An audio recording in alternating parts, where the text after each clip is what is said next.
Welcome everyone. This is Devon Dice Presents, the podcast aired on Monday the 18th of January 2016.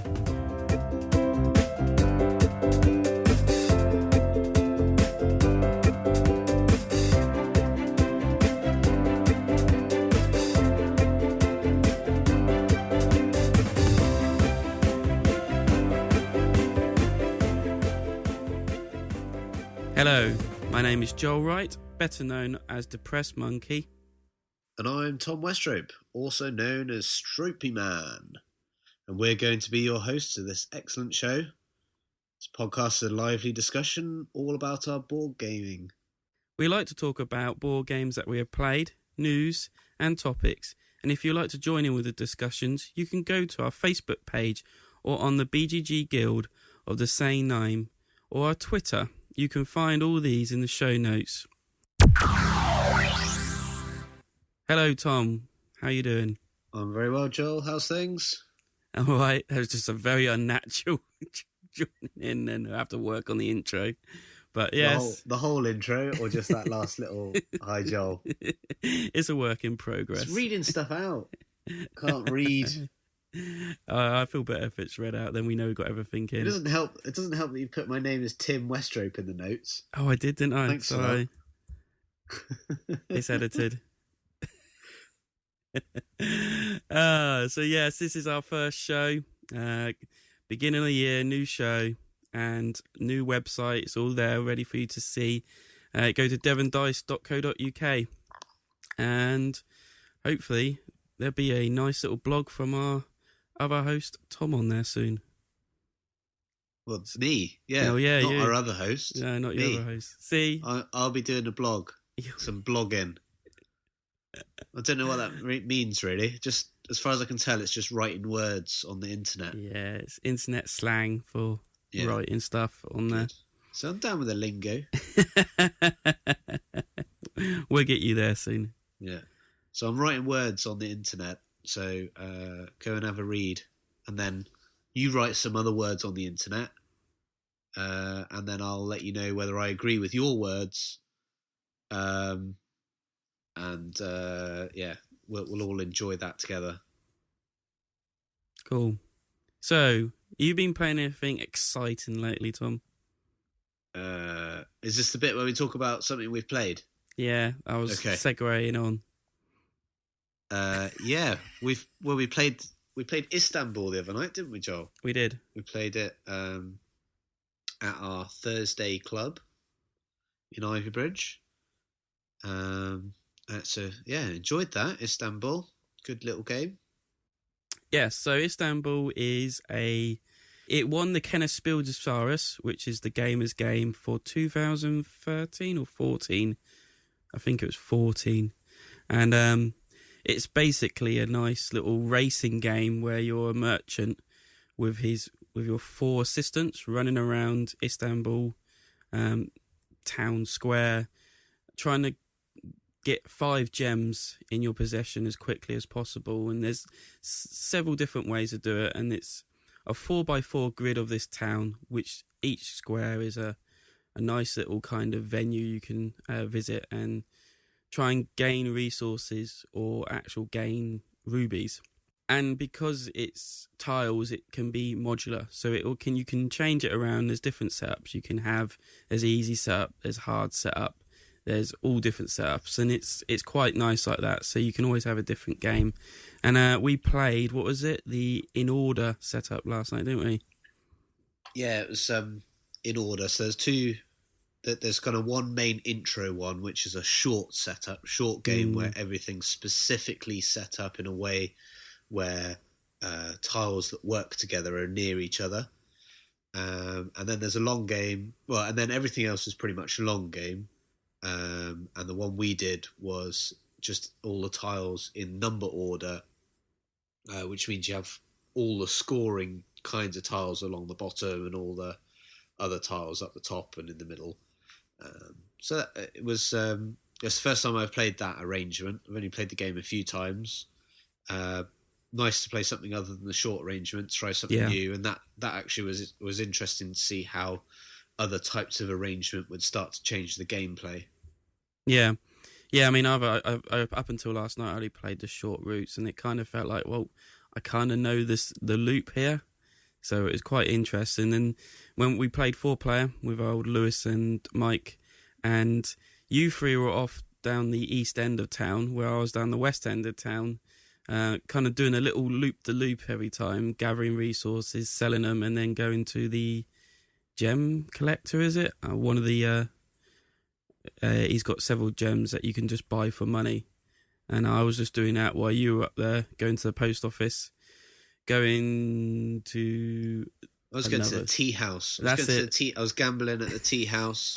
I'd got the bonus tile that made me a little bit luckier. Yeah, I could manipulate the dice roll. So I was gambling at the tea house and then making my barrow bigger so I could get more goods. And I did that loop a bit to try and just max that out before I went off and did everything else. Yeah, and you were swine with that. It probably would have worked if it weren't for those pesky kids. And yeah, I mean, to be honest, it was you kind of, because no one else really got in the way of getting the early gems, with you and down on the bottom getting the money gems, and Lewis was getting the goods gems. No one else was getting in their way. I don't think me going off doing the other thing was particularly helpful, but but because of that, it's interesting. I don't think there's a clear one strategy approach, is there? No, I mean, Lewis just picked the win for me right near the end. As I was on 4 gems, and he was on 4, and I thought, he can't do it. He's got no resources, and I saw the amount of money he had, because he had the special card where you could go to a market and sell whatever he likes for as much as he can. And so he had plenty of money, and his next move was to go where I'd been going and just buy his last gem, which I had just gone there and got my 4th gem, and then I was 2 steps away from getting my 5th gem. So I was just like, oh no, he's done it again. It's viticulture all over again with this. So, but yeah. So I mean, the main mechanic of the game is you've got a stack of chips, which is yourself on the top, and a whole bunch of assistants, which are the other chips. And you can move up to a couple of squares away. And when you get to where you're going, you have to, if you don't already have an assistant on that space, you have to drop an assistant off. So eventually you'll run out of assistants if you don't start going back over places you've already been. Yeah. And if you don't manage to drop off an assistant or pick an assistant up, then you miss your go. So you're forced to retrace the tiles you've been on, or go back to the fountain to get all your assistants back. So that's the main mechanic, and then the different tiles have different abilities. You might be getting goods or money, or making yourself better at collecting goods, or getting bonus cards. So there's bonus cards with abilities, and there's tiles which have skills and things. And then you're trading those different things in for gems. You can get gems by collecting your full amount of barrow, so that you've got you can gather as many resources as is possible, or you can get gems from collecting pairs of skill tiles, and getting gems is the way you win the game. So you're bumping into each other. You can block you can't block each other off tiles, but if you're in a tile, it costs someone else to go there as well. They have to pay you money. So there's an interactivity and tactics and strategy, and the game's got a lot going for it. I'm not surprised it won the award. Yeah. Although actually at the time I was surprised because I think it was Concordia that year as well, wasn't it? And it beat Concordia to the Kennerspiel. It did. So I was surprised by that, but I'm not surprised it was in the running, and I don't think it was a terrible pick. It seems like a really, really good strategic and tactical game. And because you can move the tiles around in these different orders, as we discussed already, There's a lot of replayability. Each time you're presented, you can do random setups as well, and each time you've then got to work out which of the different avenues you're going to go down and which order you want to go to different tiles in. Yeah, so that's Istanbul. Pegasus Spiel is the publisher. It's 2 to 5 players. You can play up to an hour long, probably a bit more, depends if you've got any AP players like we do. It's quite good, and we picked this because it scratches all itches. It can be a good family game. It can be a good gamers game. You could bring this out to anyone. The quick idea of, you just move around and collect stuff, and you try and get 5 gems. That's the whole concept. It's very easy for people to understand, and you could just sit there and just play it and not really think too much about it, and probably still do well. So that's why we highlighted this for our game of the month. Yes, first show we've done, so I'm gonna spell it out for everyone. My absolute perfect types of games are those where they have a real element of interest for a true gamer.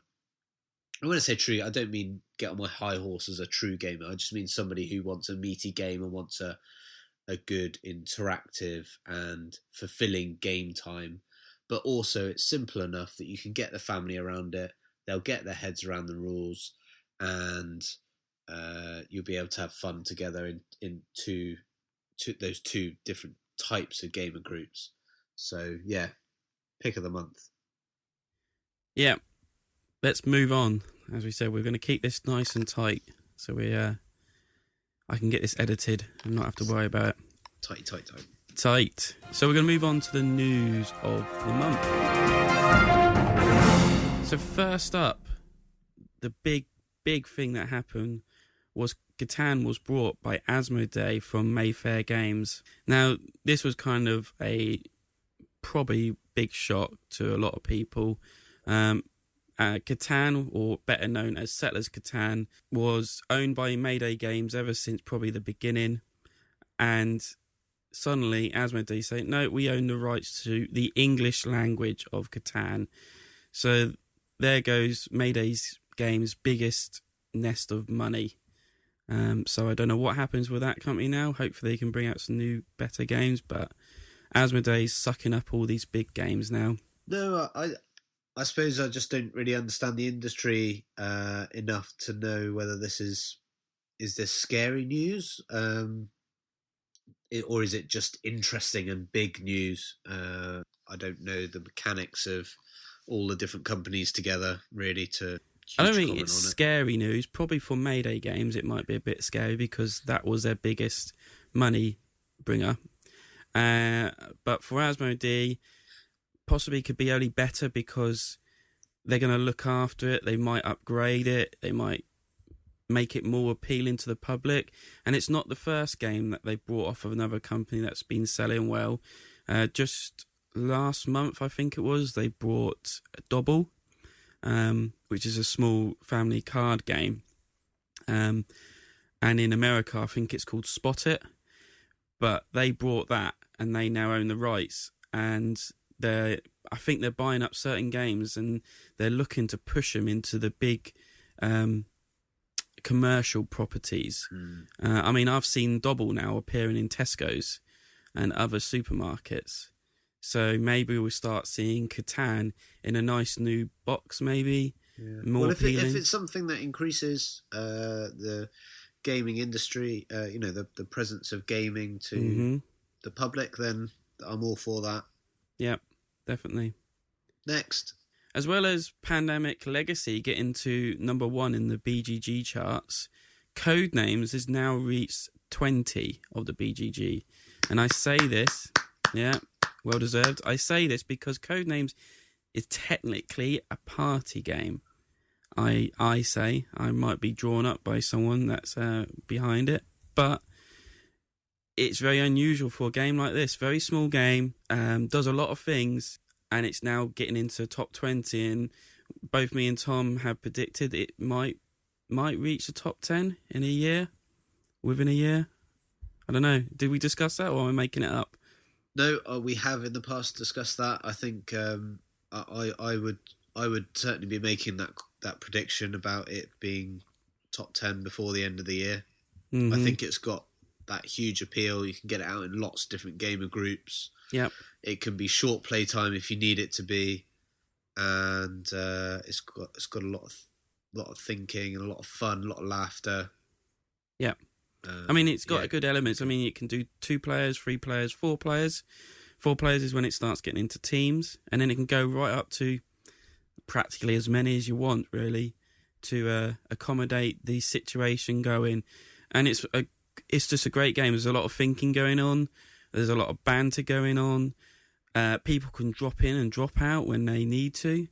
It's a filler, or it can be a main game.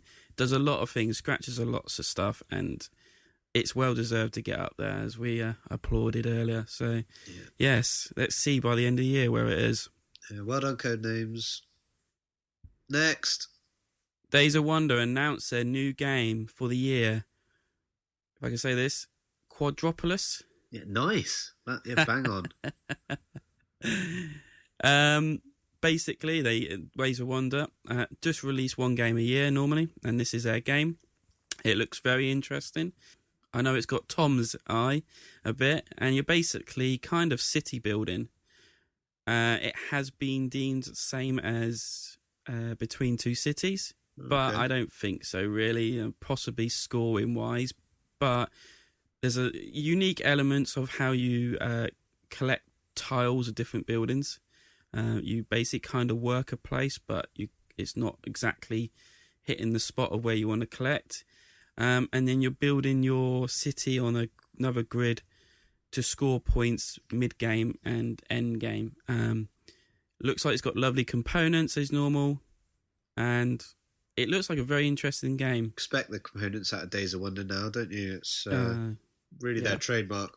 They really do some wonderfully looking games, and good fun games to play as well, mind. Who's the designer? Francin Gandon, new designer. I don't know him. No, I've never heard of him before. But Days of Wonder is always worth keeping an eye on. Days of Wonder. Definitely. Quadropolis and city building. So, 2 thumbs up. There is a couple of videos online. You can go to Dice Tower. They named it was at the time called City Mania. So if you look for City Mania Dice Tower, they give it a good thumbs up. And then there is another one someone's done. So go and check it out. Looks very interesting. Next. Z-Man Games to bring out My First Stone Age. Next. Hold on a minute. It's quite interesting. This is good for the kids. Okay, fine. It's good for the kids. I mean, there is my first Carcassonne, which I got, and the kids like playing. It's just another way of, if it's going to be the same, worker placement, bringing it to your 5-year-old and saying, here's a game you can play, and maybe the parents will get some fun out of it as well. So I think it's interesting. It's a good concept, good idea. And it's Stone Age, so I think they might have put a dinosaur on the front just to encourage the kids, but hey, I think it's good. Good for the children. Yeah, it's good to have a range of different types of games available, as you say, for different ages. My daughter's not old enough for that level of game yet, so no. Yeah, but yeah, great idea. Hopefully, there's a lot more of this to come. Brass to get a reprint in deluxe version, and it's going to be produced by Roxy Games. Yes, Brass reprint. Now we're talking. So Deluxe as well. Deluxe. Yeah. That always entices me in. You stick Deluxe on the end of a board game name. I am interested. So and Deluxe, Brass is a good game too. Oh, not Deluxe. It's not called Deluxe, is it? It's called Brass. Brass. Yes, right. Brass is designed by Martin Wallace, and it was originally printed by Eagle Griffin Games. There was a bit of hoo-ha last year about this, that Eagle Griffin was planning to do a deluxe version, and we're going to put it on Kickstarter as normal, but Martin Wallace said, hold on, no, I'm not letting you do that. It's coming to the end, or it had ended the contract between them, and he wanted it back. And then surprisingly, Roxy Games has now come along and said, we're going to be helping to reprint this, and it's going to be on Kickstarter as well. So Roxy Games are pretty good. I got Super Mother Load from them, which is a nice little deck building game. They also produced Steampunk Rally just recently, which done very well on Kickstarter. So this could be a good stepping stone for them. And Tom's first Kickstarter. Well, we'll see. Well, let's see. Let's see what the Kickstarter actually offers. It sounds as though the main thing you can get from Kickstarter is something about upgraded pieces in the deluxe edition. Mm-hmm. So I'll have a look. I'll be keeping an eye on it. I think that's coming out at the end of this month. If you're anyone's interested, possibly February time, but I think they said end of this month. Next. So we're going to go on to Kickstarter, and Kickstarter has exploded this month. New Year, it's January, Christmas is over, and everything's now coming out on Kickstarter. Dice Tower's got their 12th season Kickstarter fundraiser going, and it's done very well.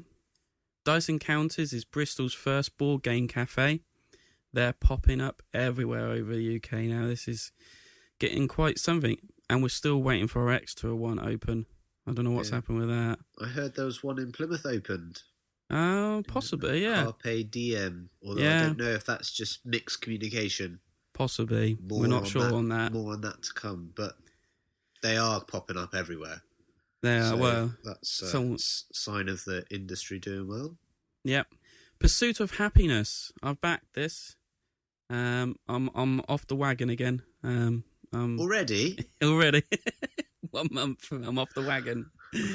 Pursuit of Happiness. This is by Atipia Games, who've done Among the Stars, and it's basically Life, the board game, but Euro worker placement style. Fixed, definitely. It's the Dice Towers, one of their best games of 2015. It reached many of their top 10 categories when they done their end of year show. They were quite clever with this because they produced a small quantity of it at Essen, about 300 copies, so they could sell it, see what the reaction was to it, and then they could also send copies to reviewers, because the Dice Tower doesn't do like post or pre-production stuff, so they could get that to him, and Tom Vassell really liked it, so back this. It's going on at the minute. It's $49 to back it, which works out to be £34.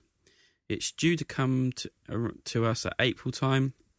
By the time you hear this, got about 23 days to go, so plenty of time to jump on that bandwagon. Tiny Epic Western.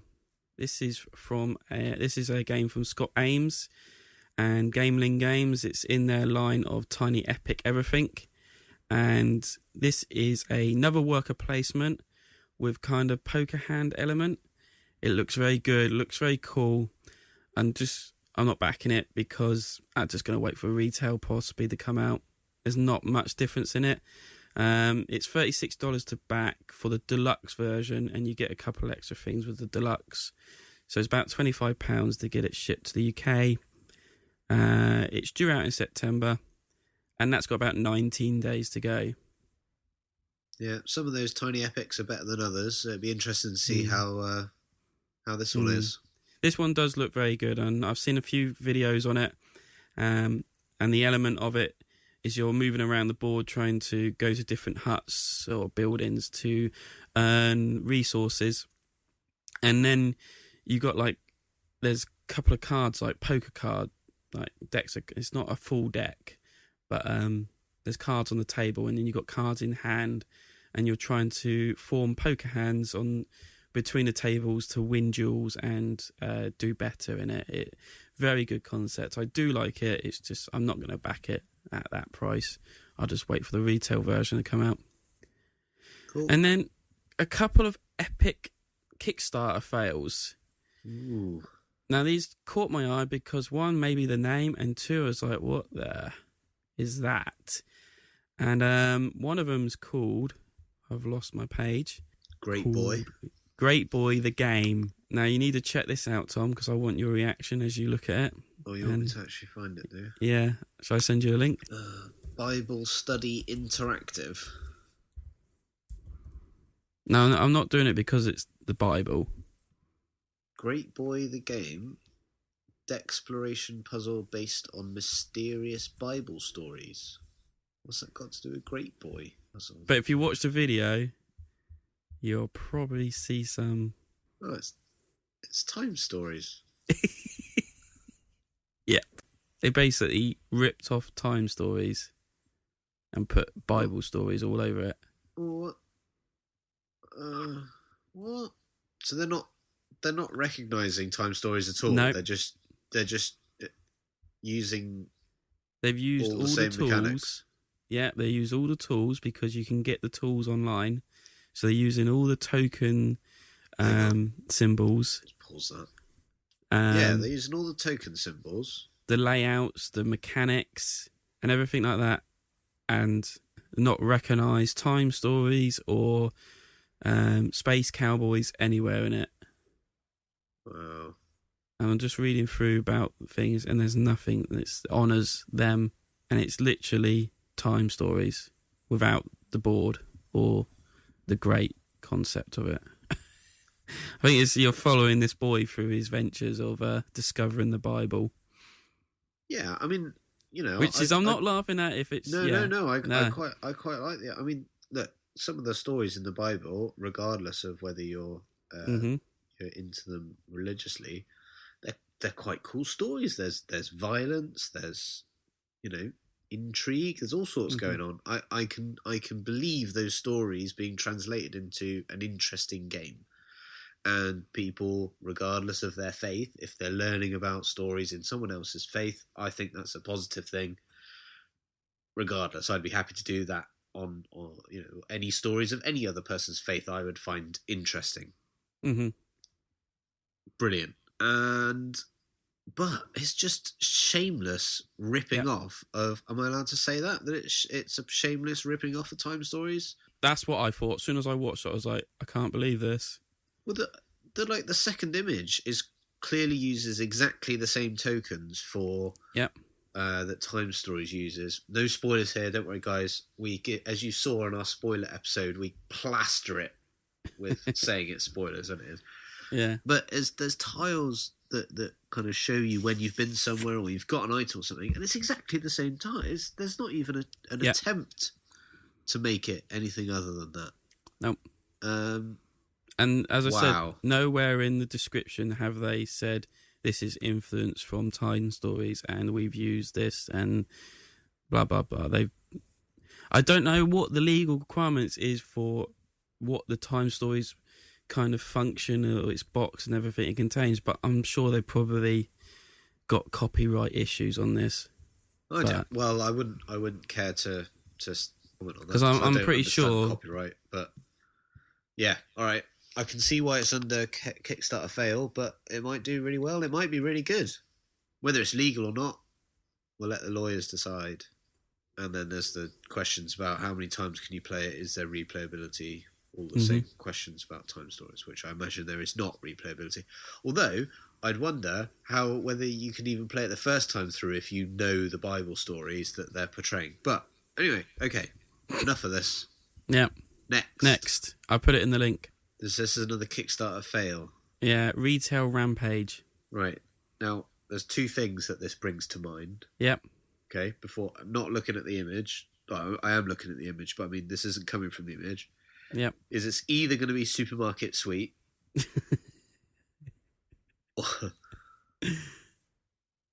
Well, and then Rampage is the computer game that there was the other board game called Rampage, and now it's Terror in Meeple City. Yep. But what is this? Grab the deals. I don't know. Watch the video. You'll be able to find out. There is no video. Yep. There's no video. There's nothing really about the game. Is that what you're telling me? There's no video. Oh, okay. He just put this up. He needs 30 grand to apparently fund his board game that he's been developing for like 6 months. But he's put no video up, so there's no images of it. Do you know how many times I clicked on that picture trying to make it turn into a video? Yeah, I know you would. And then there's barely any description about it. I mean, he's got about the project, risks and challenges, FAQ, and that's it. No one. I just can't understand it. Well, but that's Kickstarter, isn't it? Yeah. But with all these, it's been going for so many years, and there's so many out there that you can just research, say, how did this do so well? They've done this and they've done that. And then still people go on there and say, oh, I can put a board game up, and people are going giving me all their money just to have this board game that I might create. And you got to do a bit more work than write a bit, put an image up, and then expect to get 30 grand for it. But you can back it at £1,500 and be part of the team and help towards producing this game if you wanted to. That's lovely. Hang on a minute. Oh no, it's okay. There's 25 left of 25. Whew. You still got time, everyone. He wants 25 people working on this game for him. Another 50 because the £900 is work for me. So, anyway, enough of that. All right, move on. And that was the news. Kickstarter I think. fail. Yeah, that was the news. We're going to move on to a topic.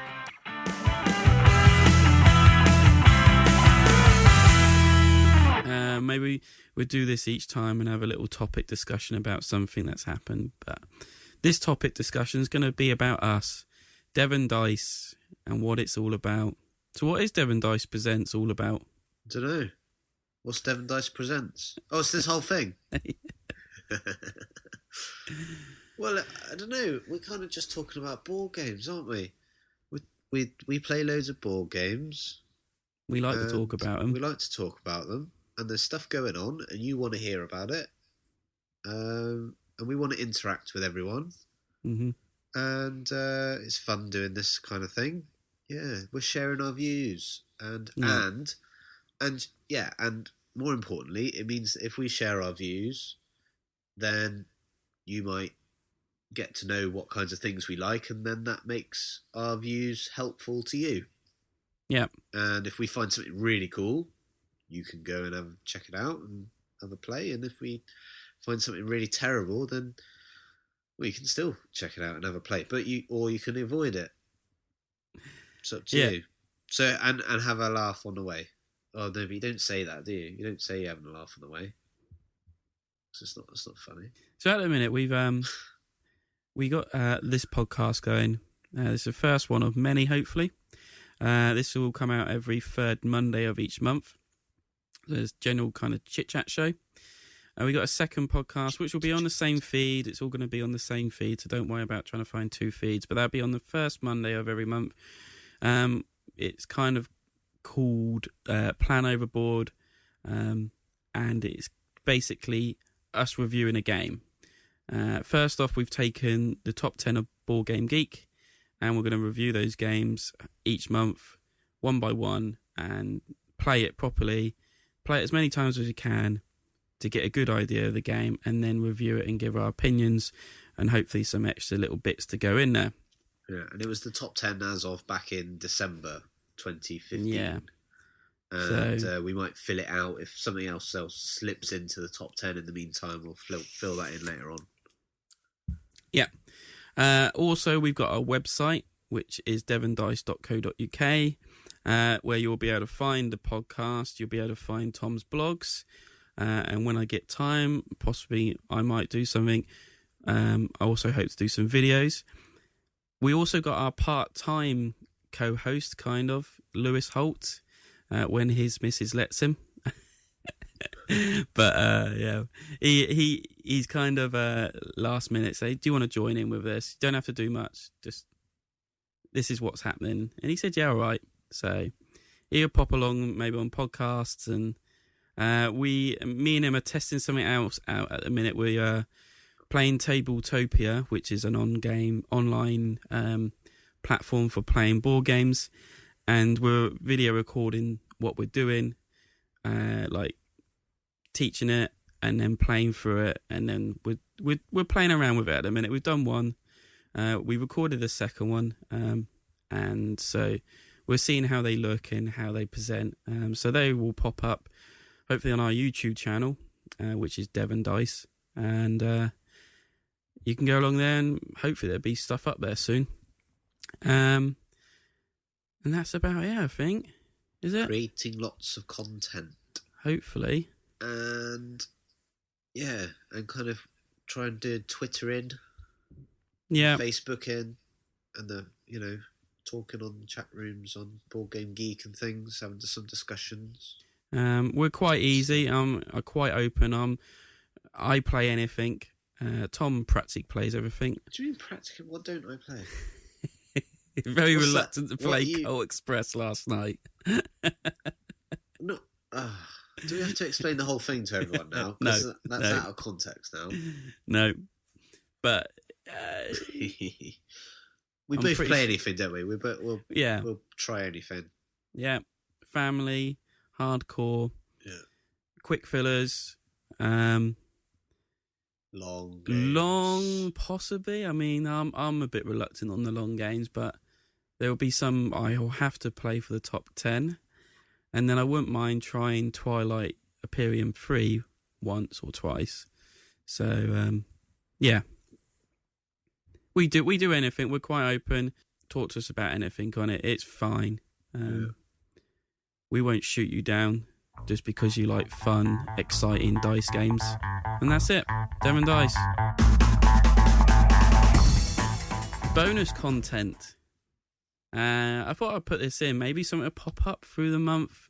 That we thought, check this out. It could be anything from, I know, YouTube video to, I don't know, something we've just seen that we thought interesting. We'll try and keep it board game related, but this one that popped up, it's just been released out onto the UK market today or next week. So I saw this game and I've kind of seen it around before, but never took much notice of it until it turned up today. And I thought, I'll check it out.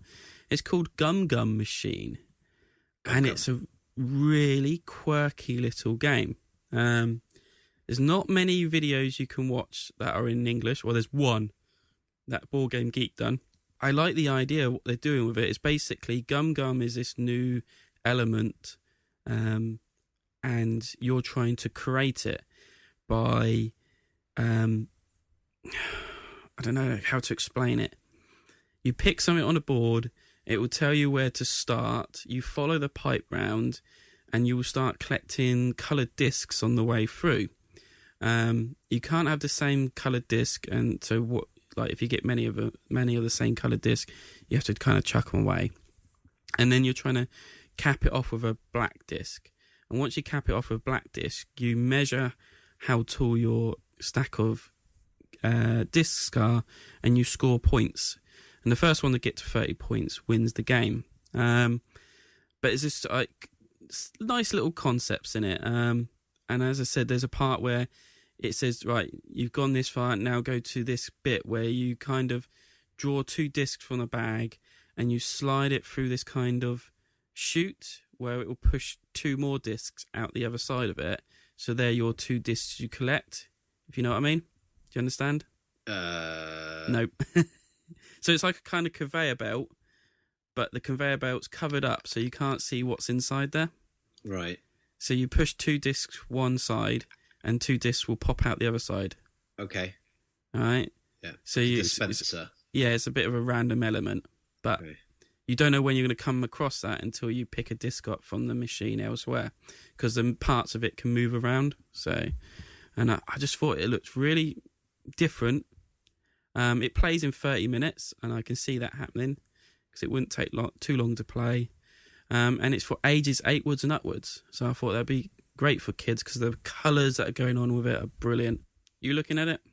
Yeah, well, I'm looking at a picture on the Board Game Geek. There's a few on there. It looks colourful. All the tubes look quite static, so I'm not sure how you work out which routes you follow and whatnot. But well, you follow the colour tube where you start. It's hard to know what you're looking at. Yeah, but then but they're all static, aren't they? So no. Can you see any numbers? Any little squares with numbers on it? Right. So above this purple, follow the bright pink pipe, and there's a number 5. Yeah. So at the bottom of the board, there's a slider, and you slide it to a colour, and you pull out this stopper, and there's a number underneath it. And so you find that number on the board, and that's your starting point. But you slide that number up, because it's like a slotted board. So you slide it up, and when it touches a different colour pipe, that's where you start from, and you follow that pipe around. So that number 5 would start where it started. You move it up to the blue pipe, Okay. and you'll start following that blue pipe, and then there might be a colour disc there which you will pick up, and you keep following it. Now, you don't have to pick up all the discs, you can pick up what you like. You keep following it along until you get to a stop, and that's what you pick up. That looks interesting enough. Worth having a look. I guess it looks pretty, but I'm not immediately blown away by the mechanics. No. But it sounds interesting. If they've done some slidey mechanics in a really interesting way, then they might have come up with something really cool. Or, as you say, maybe it's something that would be very good for kids. I think so. I thought it was quite quirky, and I might actually. They're trying to do something different, and I applaud them for that. So yeah, I'll keep an eye on it. I'll probably look up picking this up, possibly, and having a see what it's like. So that was called Gum Gum Machine, but they called it. They say it a different way. Gum Gum. So yeah, it's 2 to 4 players. Plays in 30 minutes apparently. 8 years upwards, and the recommended retail price of $29.99 from shops. So check it out. And it's produced by not Hutch, as the name says, but Hook, I think they said on the video. So that's how you say Hutch properly in German. Hello, Joe in the editing booth here. And since recording this podcast, Tom Vassell has now put out his video on Gun Gun Machine, and it didn't do too well. He said there weren't much to do, a lot of AP if you're playing 4-player. There's only a couple of exciting aspects to it, and so it kind of left me okay. Maybe I won't buy this at full retail or even 20%. I'll probably look for it very cheap or in trades. It still intrigues me, and I still want to kind of play it. But yeah, it's one of those you need to look at quickly. It still looks quirky, as I said. It's got some unique aspects to it. But there might not be much game to it. It might be good for kids, but not for real gamers. Okay, that's me out. Okay. I do try.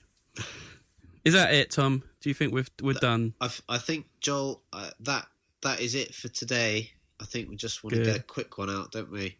But in future episodes, I'm hoping to do a segment where we look at Tom Vassell from the Dice Tower's opinions on things, and we do Tom Talkback, where we have a chat about what Tom's been saying and whether or not we agree with him.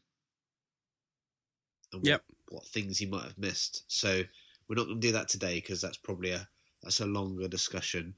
Mm-hmm. But you've got that to look forward to in future episodes. And then hopefully also we'll be joined sometimes by Lewis, and we'll be on here all night talking. Well, yeah. Even the long ones, we don't want to be too long, do we? No, definitely. I've got to edit it, remember? Yeah. So let's close this out. I've been your host, Joel Wright, and you can find me on Twitter and Board Game Geek as Depressed Monkey. And I've been Tom Westrope, and you can find me on Twitter at TP Westrope and BGG as Stroop Man. It's Stroopy Man or Stroppy Man. Join us in 2 Mondays' time when we'll release our next episode of Devon Dice, where we'll be reviewing the first of our top 10 games on the Board Game Geek rankings. And the first one we'll be looking at is Android Netrunner from Fantasy Flight Games. We have been your hosts for Devon Dice Presents, the podcast. Good night, and remember, it's your turn.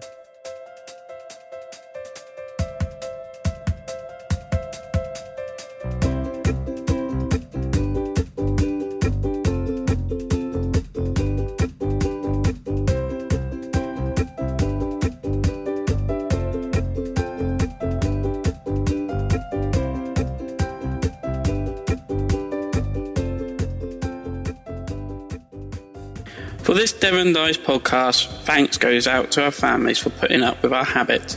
Come join us on our Facebook page, Devon Dice Presents, or our guild on BoardGameGeek.com, Devon Dice, and visit our website called devondice.co.uk.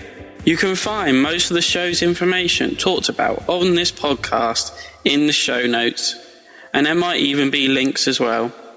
Join us in a month for another chat show podcast, and also on the first Monday of every month, we'll be doing our board game review podcast, the show where we take a look deep into a board game. And again, thank you for listening.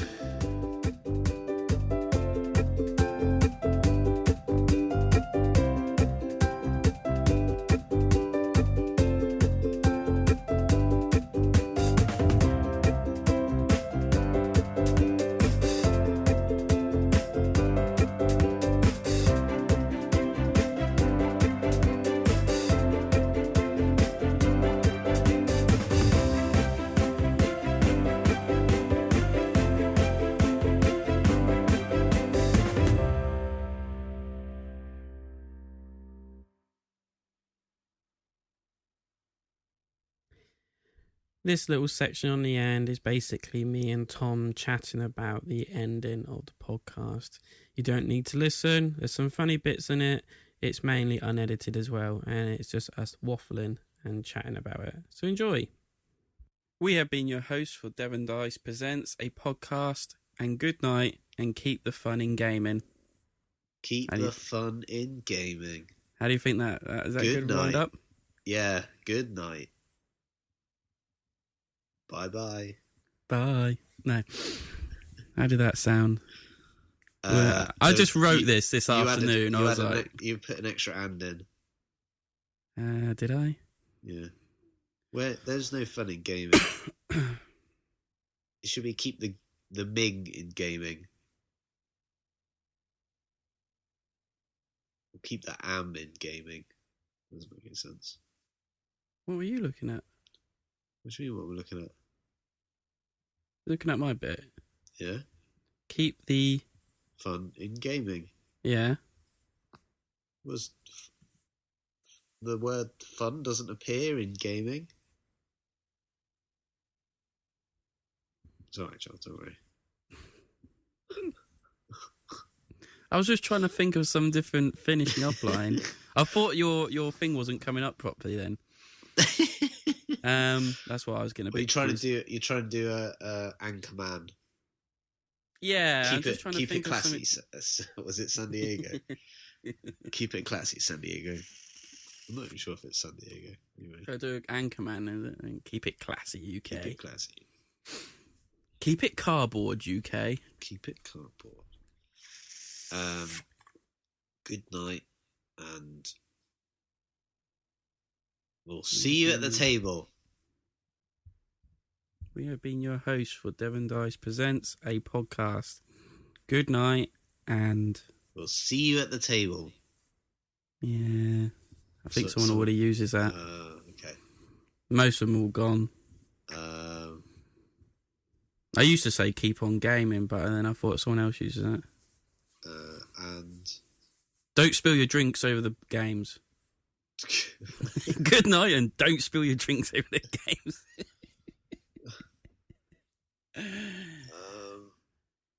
Good night, and get in touch. No, because I have that on, because there'll be a separate outgoing bit. Oh, well, there, okay. Which is in, if you click down in closing credits. Wait, how do we know it's nighttime? Yeah, it's one of those weird things. They might be listening to it and they'll be like, it's not nighttime, it's morning. Listen to it on the bus. Goodbye.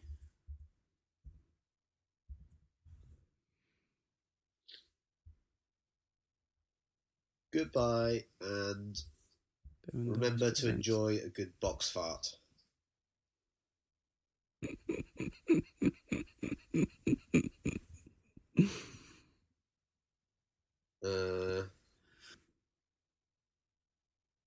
Never miss an opportunity to play a game.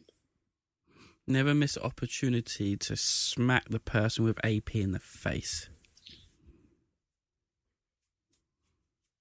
Ooh, that's it. What's that? Good night, and remember, it's your turn. That's it. And remember, it's your turn when it's your turn. No, everyone will know what that means. That's it. Because it's clever because it's your turn is like obviously a gaming reference, and it's your turn over to the listeners to tell us what they think. And what's it? And remember, it's your turn. It's your turn. You have to say it in a way like, come on, it's your turn. For it to make sense. Okay, let's try it then. We have been your hosts for Devon Dice Presents, a podcast. Good night, and remember, it's your turn. It's your turn. It's your turn. Take your turn. Come on. No, did I say good night? I don't know. I can't remember now. We have been your hosts for Devon Dice Presents, a podcast. Goodbye, and remember, it's your turn.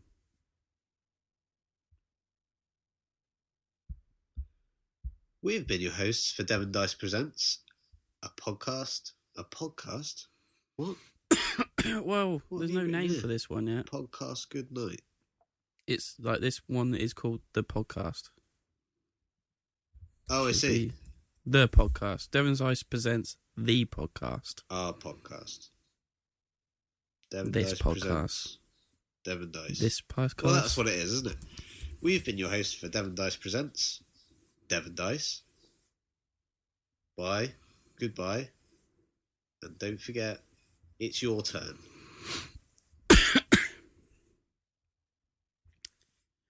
We have been your hosts for Devon Dice Presents this podcast. Good night. Devon Dice. We're presenting Devon Dice. Oh, yeah. I don't know. Devon Dice Presents Devon Dice. All right, try it. We have been your hosts for Devon Dice Presents Devon Dice. Goodbye, and remember, it's your turn. I'm even pointing like Alan Sugar. You what? I'm even pointing like Alan Sugar. Yeah, that's good to get You're action fired. in. It makes it sound like you're doing it. It's like smiling on the phone. We get told that, right? If you smile on the phone, you sound better. You sound better. Yeah, you do. Yeah. I thought of that now. I haven't smiled once this whole podcast. Oh, that's why you sound down all the time. There's me with a Cheshire Cat smile on my face, bringing the mood up. Then we cut to Tom's like, yeah, all right, move along. Next. I think that's it. It's your turn. That's clever, and it's your turn. Okay. We have been your hosts. No, You've done it. You want to do it again? Just making sure there's a good one in there. Go on. Take 12. We have been your hosts for Devon Dice Presents Devon Dice. Goodbye. What are you laughing for? I don't know. I've got the giggles now. Go on. Right. Shut up, Tom. Go on, Joel. We have been your hosts for Devon Dice Presents Devon Dice. I'm sure you got to put podcast in there. Devon Dice Presents Devon Dice Podcast. Devon Dice Presents Tom and Joel? Nah. I just like this podcast presents this podcast. Well, that's what we're doing, isn't it? That's what I'm saying. That's why it says that's why I said that. Let me try it with that. We have been your hosts.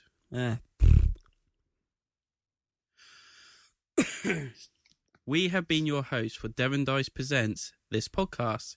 Good night, and remember, it's your turn. Good? Sure.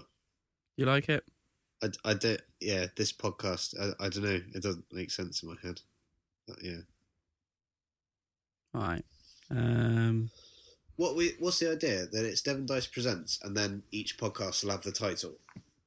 So well, yeah, I mean, next time we'll have a theme, and we'll be presenting something else, and it'll be Devon Dice Presents. No, I just thought the chat show is this podcast. Well, normally it would be Or the Devon Dice podcast. Presents Android Netrunner. Well, no, Devon Dice Presents Plan Overboard podcast. Is our podcast called Devon Dice Presents? Officially, no. What's our podcast called? Devon Dice. Why don't we just say we've been your hosts for Devon Dice, the chat show. Yeah, then that screws at the beginning as well.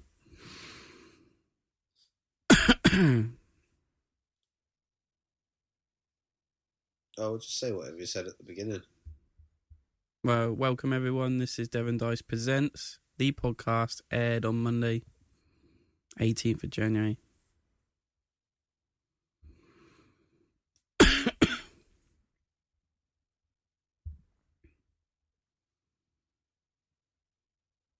Devon Dice, the podcast.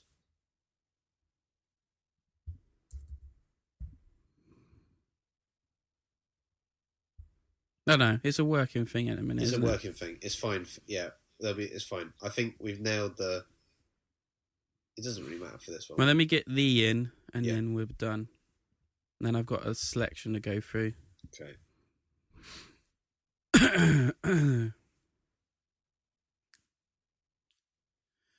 So bad at the minute.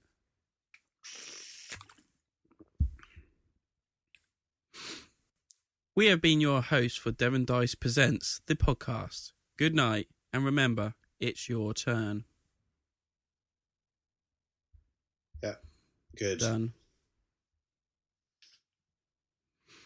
Choice. Done. I'm going to press stop. Go and use to press stop. Stop.